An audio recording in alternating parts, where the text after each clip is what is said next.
Hello, and welcome back to the Building Bigger Lives podcast. I'm Michael Regan, along with my co-host, Kathryn Peterson, and today we are going to unpack a coaching classic, the topic of multitasking. And while many of us may have an opinion on multitasking, some of it positive, some of it negative, and some maybe neutral, we're going to do our best to break down what it really is, what it's not, why it could be helpful in certain circumstances, and then where to avoid it if at all possible. But before I get into the weeds of this topic, as always, let me bring in my fabulous co-host, Kathryn Peterson. Great to see you today, Kathryn. Good to see you, Michael. Thank you. This is an interesting topic for me because I do this a lot. I'm going to put that out there right now. And so we'll get into it, and I will be a good example for you throughout the whole podcast. I'm sure you will.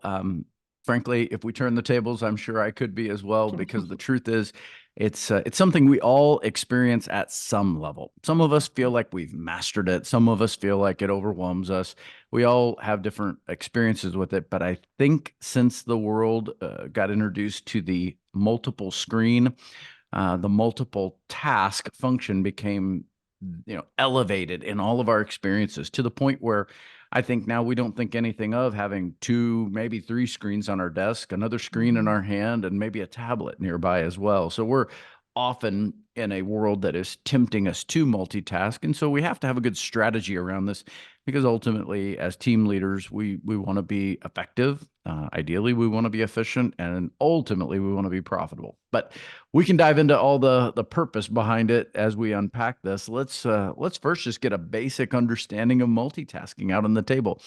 If someone asked you, "Hey, how would you define multitasking?" Not do you like it or do you hate it? Just what is it? What would you tell them? What is multitasking? Yeah, so to me, I always think of it as doing multiple things at the same time, especially things that require attention. So good example of this might be walking and being on your cell phone actively, like not talking on it, but typing on it. We know that those two things, there's probably an entire TikTok channel all about people on their cell phones tripping or falling into something. Yeah, I think that is one that I definitely have to be careful of, because I'm not one of those people who will talk into their text. I still want to type it with my thumbs, and so I better be standing still, or I'm probably on somebody's TikTok channel, and oh, there's that idiot ready to go down. Um, okay, so if I heard you clearly, let's keep it simple. The ability to do 2 things at the same time that have some sort of executable function. So it's not like breathing and thinking at the same time. That's really subconscious. It has to be in our conscious mind. So your example of, I'm walking down the street and I'm typing at the same time. That's putting some challenge to your brain over which function am I prioritizing at any given moment.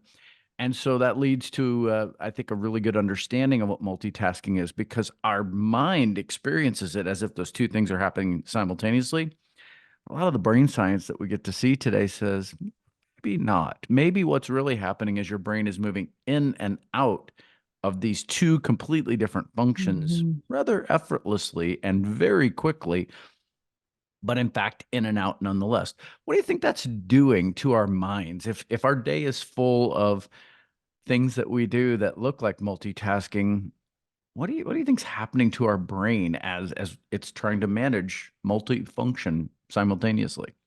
So what I just thought of in my head, I pictured a seesaw back Mm. and forth and back and forth, and just think how tired you would be if you were having to manage that seesaw all day. So it's got to wear your brain out really quickly. And which is probably why so many of us are get home and that you just think, oh, I cannot make one more decision. I have to sit down and just not think about anything. That's such a great visual, the seesaw. Or did we used to ever call him a teeter-totter, or is that just Yeah. some weird Yeah. name that we had in the Midwest? It sounds like a teetotaler. Anyway, the great visual, and I think a great example of what that feels like, because I think anybody listening right now can totally relate to the mental mashed potato. You get home at the end of the day and you just think, I don't know if I can even decide if it's chicken or beef. Like, just I'm just thankful if there's food. I can't make another decision. Mhm. And that is a really great practical example of what happens to our minds. They just get worn down. Okay, so if we know that's true, that maybe this multifunctioning experience is really more um, hyperactive brain movement between multiple functions, and maybe we get really good at it, but it is nonetheless taking a lot of CPU, if I can use a computer term. Why do you think people do it? If we know it's not optimized, what drives people to still throw three screens on their desk and try to do it anyway? Okay, so here's my reason. We'll see what you think of it. We can evaluate it. So to me, I have some systems that don't work as fast as what I think my brain is Mm, functioning at. So for example, I'll hit the button to pull a credit report. I know that's going to take 30 seconds. Well, I can do a lot in 30 seconds. So then I go, quick respond to an email, come back, the credit report has pulled, and then save the file. But that takes mm. like, you know, 40 seconds. So while that's saving, I can start to get into a different thing. So I think some of it, I think I'm being efficient because I'm waiting, and waiting is in quotes here, Mhm. waiting for something else, another system or something else that's happening. So I feel like I'm more efficient. So your justification as you approach your Right. day is simply, I want to be super productive. I don't want to have these Mhm. gaps where I'm waiting. So what can I do with short little activities to fill those gaps? That's the bottom line. Okay, got it. I'm not gonna tell you that's a good idea or bad. I just want to explore that. So as that happens throughout the course of the day, do you ever find yourself, I mean, the type of work you do, and I know, our podcast is often, cast to a wide net of listeners, but for Yeah. those of you that haven't been, tuning into our channel more frequently, Kathryn is a very high production loan originator, and so a lot of the work that you do is very detailed, and maybe similar to an accountant, your ability to be accurate when it comes to really complex financials is not a small task. It's critical to the Mhm. success of everything that's going to happen. So I hope I'm not overstating that. Now go back to your example. Do you ever find as you're in those little moments of I don't want to wait, that it takes you longer to get back to where you were simply because whatever you could do for 10 seconds or 30 seconds took your focus that way with it, and suddenly you've got to rewind the tape to get back to where you think you left off? There will be times at the end of the day, I find a drafted email that I never sent because it was a filler item and kind of thought it was maybe done. And then all of a sudden I go to shut down and I'm like, oh, look, I have 35 drafts that are all open tabs. That's my brain right there. Lots of unclosed out tabs in my brain Okay, and in my email. listeners, I want to be clear. This is not a Kathryn Peterson therapy session. We're not here to put Kathryn out on the open barbecue grill. But I love your transparency, because I hope someone listening is like, oh, thank goodness. It's not going to be this typical topic where they're just going to speak to me like everybody does this perfectly and I suck. The answer is we all are wrestling with this, and you're giving some really Yeah. great examples. Okay, so now that is the reality. I think we all can see the picture. Do you just accept that that's just what operating looks like in 2024? Or are there some things you do to try to counterbalance that effectiveness and that efficiency? So lately I've been trying to say it's okay to take breaks. Maybe the gap can be the benefit and it can rest my brain while it's waiting. I also do things like, and this is where it's like, okay, here's some side tricks that people may be like, oh my, is keeping a pen in my hand that I'm clicking sometimes even Hmm. just helps my brain focus more on one thing. And it makes me feel like I'm multitasking when I'm not. Does that make sense? So Yeah. it's a side distraction that's subconscious that I can do to fill the gap. I also do have like a little fidgeter thing that I have in my travel bag, that I'll sometimes pull out as well that will help me fill those gaps with space. Does that make sense? It not only makes sense, it's actually becoming widely promoted science, meaning that as we've had the time to explore this as a technique, this intentional distraction. We've come to find out that maybe those of us who were raised in the 60s or 70s or 80s and we were being told, sit down, be quiet, and focus.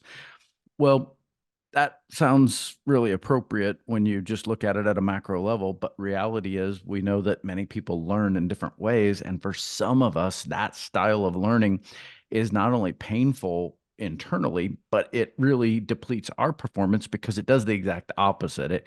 It causes our brains to wander off into other places because we don't have something that allows us to keep our focus. Somewhere in the last 20 years, uh, we saw more experimentation around these types of intentional distractions, and we found out that, hey, they actually are very helpful for certain types of learners in order to stay focused, and they should be understood in a positive light, not as, oh, quit fiddling with your pen. It actually turns out that that could be a really helpful tool. And so I hope we live in a world going forward where we recognize, okay, if there's lots of different styles of learning, then let's experience lots of different styles of execution when it comes to that learning. And so, yeah, not only do I understand it, I think most of our listeners are living in a world where thankfully that's not being shunned or shamed in any way. And by the way, if you're out there and you've ever felt shunned or shamed, feel some relief over Kathryn's example.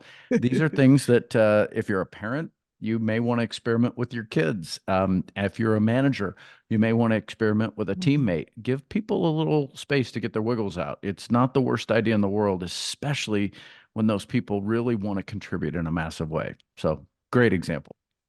Here's another one too that I think people are starting to use more and more is steady music, but they also just have um like thinking music.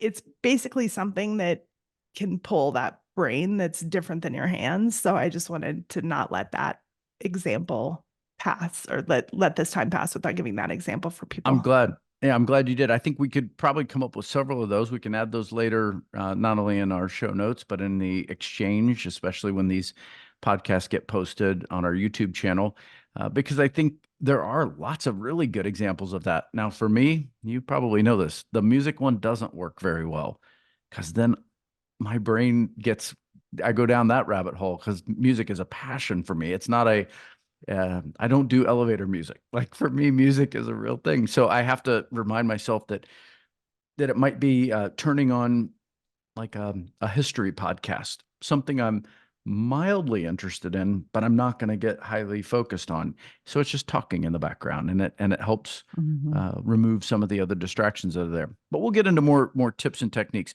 Do you know where this concept of multitasking came from in the first place? Like, have we always thought this was a good idea as a human race, or where did this idea come from? Have you ever dug into that storyline?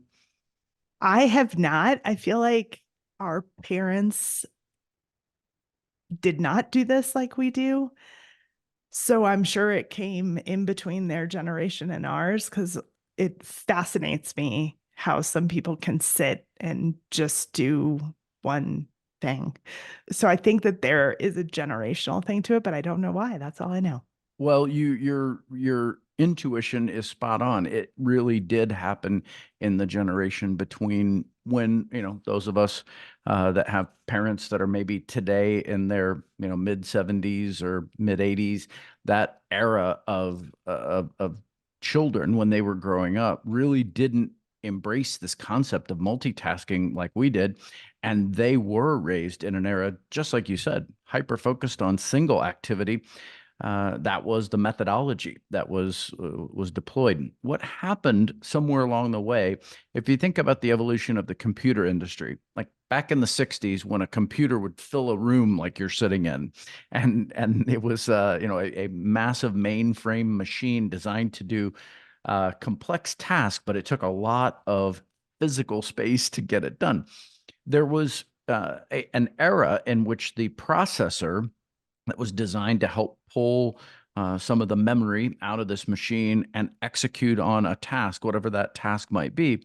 It was discovered that that processor, if properly equipped with the amount of speed and memory required, could in fact perform two tasks at the same time, or maybe three tasks at the same time. And so this chip would begin to function in a multitasking, that's where the term came from, function. So multitasking functionality was a very popular promoted concept in the 60s as we were trying to move from mainframe computing into something that became, say, like an IBM, where a company could deploy computers into their industry. I won't bore us with a long and winding story. I'll just tell you then where it jumped the shark is that concept in technology got embraced in the late 60s, early 70s by the Madison Avenue types who wanted to use this term in promoting products. They wanted to sell us stuff. And they knew their primary audience at the time was this newly liberated woman of the 70s, this woman who could, raise her kids and go to work. She could, bring home the bacon, fry it up in the pan, as the old, I think it was some perfume ad used to say in the 70s. And so it was seen as an attribute. It was a term that was basically lifted from the computer industry. And Madison Avenue decided to say, that's what today's modern liberated woman is like. She's a multitasker. She can do these two things at the same time. Now, perhaps meant as a compliment in that context, what it became was a badge of honor. Moms in the 70s suddenly said, I can do this. Like that was like they felt empowered by it. And of course, started teaching their kids, you can do it too. And before you know it, by the 80s, we had this whole generation of people who had completely flipped the script into this idea that this was an attribute, a real skill to develop, your ability to multitask. And it never was meant to apply to the human experience. It came Mhm. from computing. So, isn't that a bizarre, when you just let that sink in, if you're listening right now, you might be holding on to an idea that you think is a really great attribute and skill, only to find out it was really never meant for you as a human. It was meant for a computer. Pretty crazy, huh? That is so fascinating. I'm so glad you told that story. And this is the first time I've heard it. Here's what I think about. Number one, absolutely. Like it might still be on my resume as a attribute Hire or a hire me benefit. because I can multitask. Right, exactly. I should probably take that off. And then number two, I think about how there was this weird competition I can barely remember between computers and humans, right? Like, Mm. oh my gosh, are they going to be able to beat us at chess? Are they going to be able to beat us at this? Whatever. So I think there was an early time that we kind of thought about that. And I also think about they were still discovering what the brain could do and what it could accomplish. And I think that could have been a little piece of it too, because I do remember hearing about it as a kid, how much your brain can do at the same time. So I think I still think of it as a badge of honor, which I need to get rid of that. And I will take it off my resume, I promise. So, hearing the story provides so much perspective. So thank you. Thank you. Thank you for sharing that. So then if that's the case, do you think just the word isn't out? Why do people keep doing it? Yeah, I think some of it is what we just experienced just in that exchange. People haven't paused enough to dig in and say, why is that a social norm? Why do we do that? I like to confront people just to get their attention to it. It's, kind of be provocative just to get people's attention. And when people talk about multitasking, my quote is, "Oh, you mean doing twice as much as you should, about half as well as you could?" And and it's to get them to think about it. So I think that's maybe the first answer I would give is maybe because we just haven't stopped to think about it. Most of us, I mean, ironically, going back to your example of that experience you remember as a kid, I think it's fair to say that the human brain is a highly unutilized part of our bodies. Like we, depending on the studies you'll read, are maybe using 30 to 40% of its capacity. I'm not sure that using 100% of it is necessary, but it's clear to say that there's a lot of space in between those numbers. And once we realize that capacity is available to do things, we might want to slow down and say, well, then what are some of the things that hinder that capacity? And we would probably discover that multitasking, in fact, is very uh, taxing. Let me make sure my enunciation is clear. Very taxing on our brains. Things you mentioned it earlier, and so I want to bring back this highlight, because I think if our listeners missed it, I really want to shed some light on it. Is this example of, hey, I've got 30 seconds while I'm waiting for that credit report, I'll go do this one thing. And you said, as opposed to letting my brain rest. And I think this is something we're finally starting to see as beneficial. Think about how often you're hearing about things like turning off all of the screens, meditating, being in going for a quiet walk. Things, why are these popular all of a sudden? Why do we hear so much about it? Well, because I think people are finally starting to ask the kind of questions you did, and the answers they're starting to come up with are, oh, my brain actually works better when I don't over tax it. Boy, I'm gonna have to really work on that, task and tax. So I think that's it, Kathryn. We haven't spent enough time pushing ourselves to ask why. Why are we embracing multitasking? And I think once we ask the question and we dig into the answer, most of us start to say, oh, this is like eating processed food. Why am I doing this? So one thing that I think is going to help me from this podcast is we've all heard now about microdosing, right? So I'm going to call it microdosing meditation.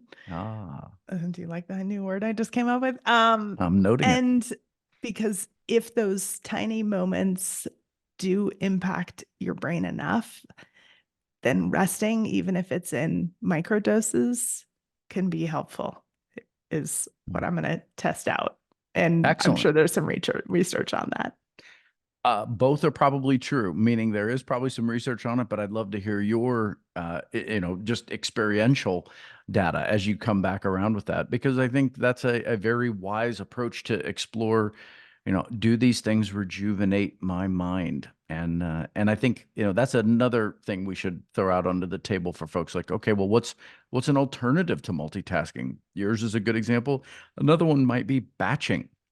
If you're familiar with the concept, this is, instead of moving in and out of lots of different activities like our normal workday seems to have devolved into, it's being hyper focused on one activity in a small period of time and then moving that aside completely.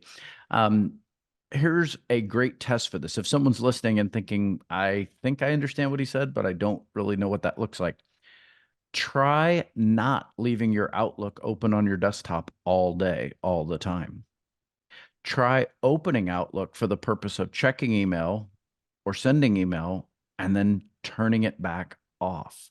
It will give your brain the experience of being hyper focused on processing that information. Do I do something with this? Do I delete it? Do I delegate it to somebody else? And then close it so that your mind can let that go and move on to the next thing. Where if that tool stays open, if you leave that software open on your desktop, what is it going to do eventually? It's going to distract you. It's going to ding or make some, pop up on your screen. And once that happens, your brain is back to multitasking.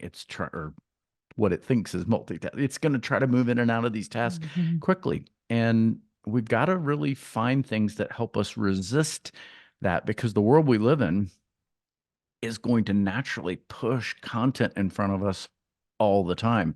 If we don't have a good plan for it, then our brains are constantly tired.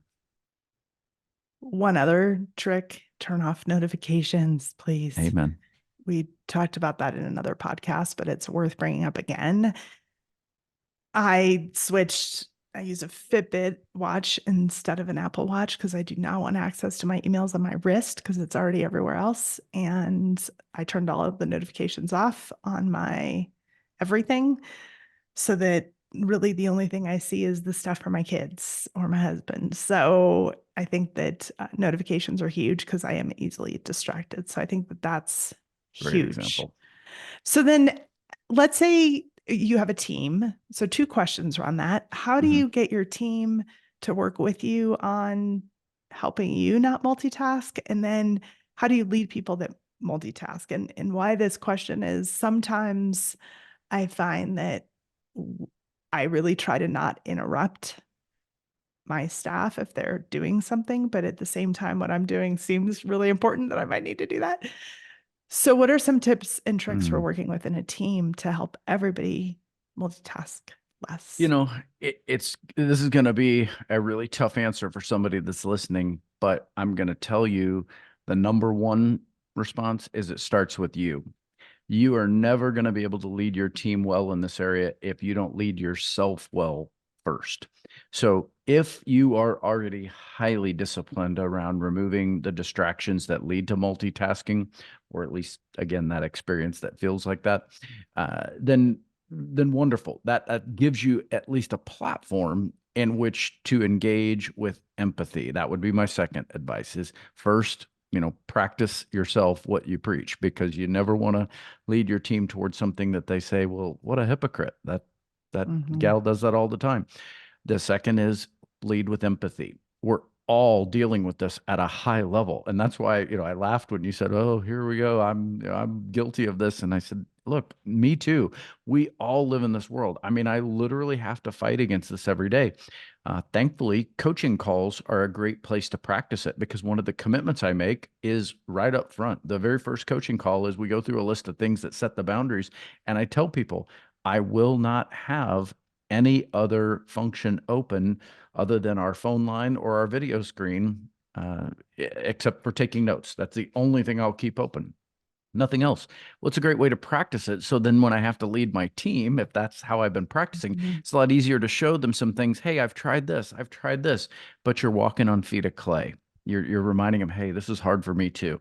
So those would be my two answers: is one, lead by example, your personal leadership precedes your team leadership. And number two, lead with empathy once you're leaning into it.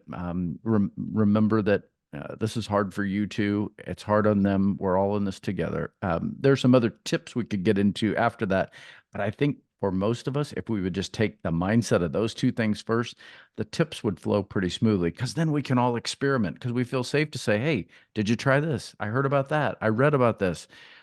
It's a lot easier for a team to practice it together if they feel like we're all in this together. Absolutely. Absolutely. I think we could do a whole podcast on team effectiveness around this because I think there's so many tips and tricks. Yeah, and I realize sometimes people tune in to a podcast like this and that's what they want, just, hey, tell me three things I can do. And if they rewind the tape, we've already given them some examples of that. Mhm. So please go Mhm. take those and run with them. But I hope what we just said there around team effectiveness is what you really are convinced of: is this isn't just, make some small adjustment and everything's fine. You really have to make the mental adjustment that says, okay, I'm going to dismantle this belief I've held for my whole life that this is a good idea, and I'm going to challenge it. And then I'm going to learn from the experience of that challenge and attempt to lead my team away from it for one single purpose: to be more effective. If we don't, the risk is too great that we may not be able to ultimately function at a high enough level. Absolutely. Well, this has been very helpful for me, so thank you. I don't know if that was the full intent, but hopefully people learned from our experiences, and this has been fantastic. So thank you for all the information and background on multitasking. Yeah, and let's bring it back around later in the year as a follow-up topic. Maybe we can talk more about some of the practical things that we've raised today, and play them out into some scenarios that we've experienced. But I can assure you of this: all of us can improve in this area, me included. So I hope today you enjoyed listening to this. I hope today you'll think of someone you could share it with. And I hope as you do, it becomes less of a see, this is not a good idea, and more of a wow, there are a lot of things we could learn from this. And I hope we can get better. Absolutely. Well, this wraps up this episode of Building Bigger Lives. We'll see you next time. Thanks, Michael. Always great to see you, Kathryn. Talk to you soon.